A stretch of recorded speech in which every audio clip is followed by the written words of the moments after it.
اللہ پاک فرماتا ہے کلمہ پڑھنے کے بعد یہ نہ سمجھنا کہ بس نہ، یہ مومن کی سوچ نہیں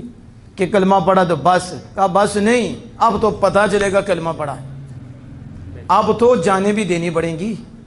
اب تو بچے بھی دینے پڑیں گے، اب تو مال بھی دینا پڑے گا، اپنوں کی بھی سہنی پڑے گی، اپنے بھی دشمن ہو جاتے ہیں، گھر والے بھی خلاف ہو جاتے ہیں، حق کا ساتھ کم دیتے ہیں، ہم نے دیکھا ہے، اور شیطانوں کا ساتھ زیادہ دیتے ہیں، وہ دیکھتے ہیں پھر دیتے ہیں پانی کی طرح، جدھر پانی ہو ادھر جاتے ہیں، پھر اپنی ذات کو سیو کرتے ہیں۔ پنچایت میں بھی ہو نا تو پتہ بھی ہے کہ حق پر یہ ہے لیکن نہیں بولیں گے، اپنے اس کو بھی رکھیں گے اس کو بھی رکھیں گے، مطلب کیا ہے کہ مجھ پہ نہ آئے،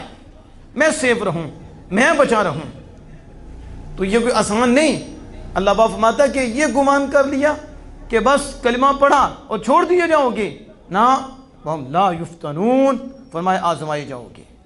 پرکھے جاؤ گے، تم پہ آزمائش آئے گی، چیکنگ ہوگی، کتنے نمبر لیتا ہے، فیل ہوتا ہے یا پاس ہوتا ہے، پھر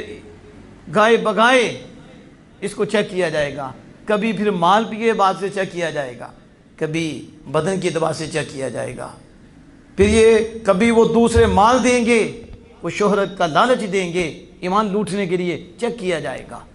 انہوں نے تو گردنیں دے دیں اپنی، آروں میں آ گئے، لیکن ایمان سے پیچھے نہیں ہٹے۔ اللہ پاک نے کیا تم نے گمان کر لیا؟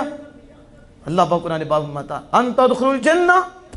تم نے گمان کر لیا تم جنت میں داخل ہو جاؤ گے۔ وَلَمَّا يَأْتِكُم مَّثَلُ الَّذِينَ خَلَوْا مِن قَبْلِكُم، اور ابھی تمہارے پاس تم سے پہلوں کی مثل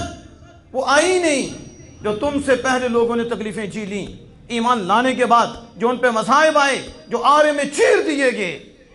فرمایا ابھی تک تو تمہارے اوپر وہ آزمائش آئی نہیں، تمہارے اوپر یہ تو امتحان آئے ہی نہیں، تو تم نے سمجھ لیا کہ تم جنت میں داخل ہو جاؤ گے۔ ایسے سخت امتحان آئے کہ اللہ پاک فرماتا ہے پھر وہ مومن اور ان کے نبی بول اٹھے اللہ کی مدد کب آئے گی، متی نصر اللہ، اتنی آزمائش آئی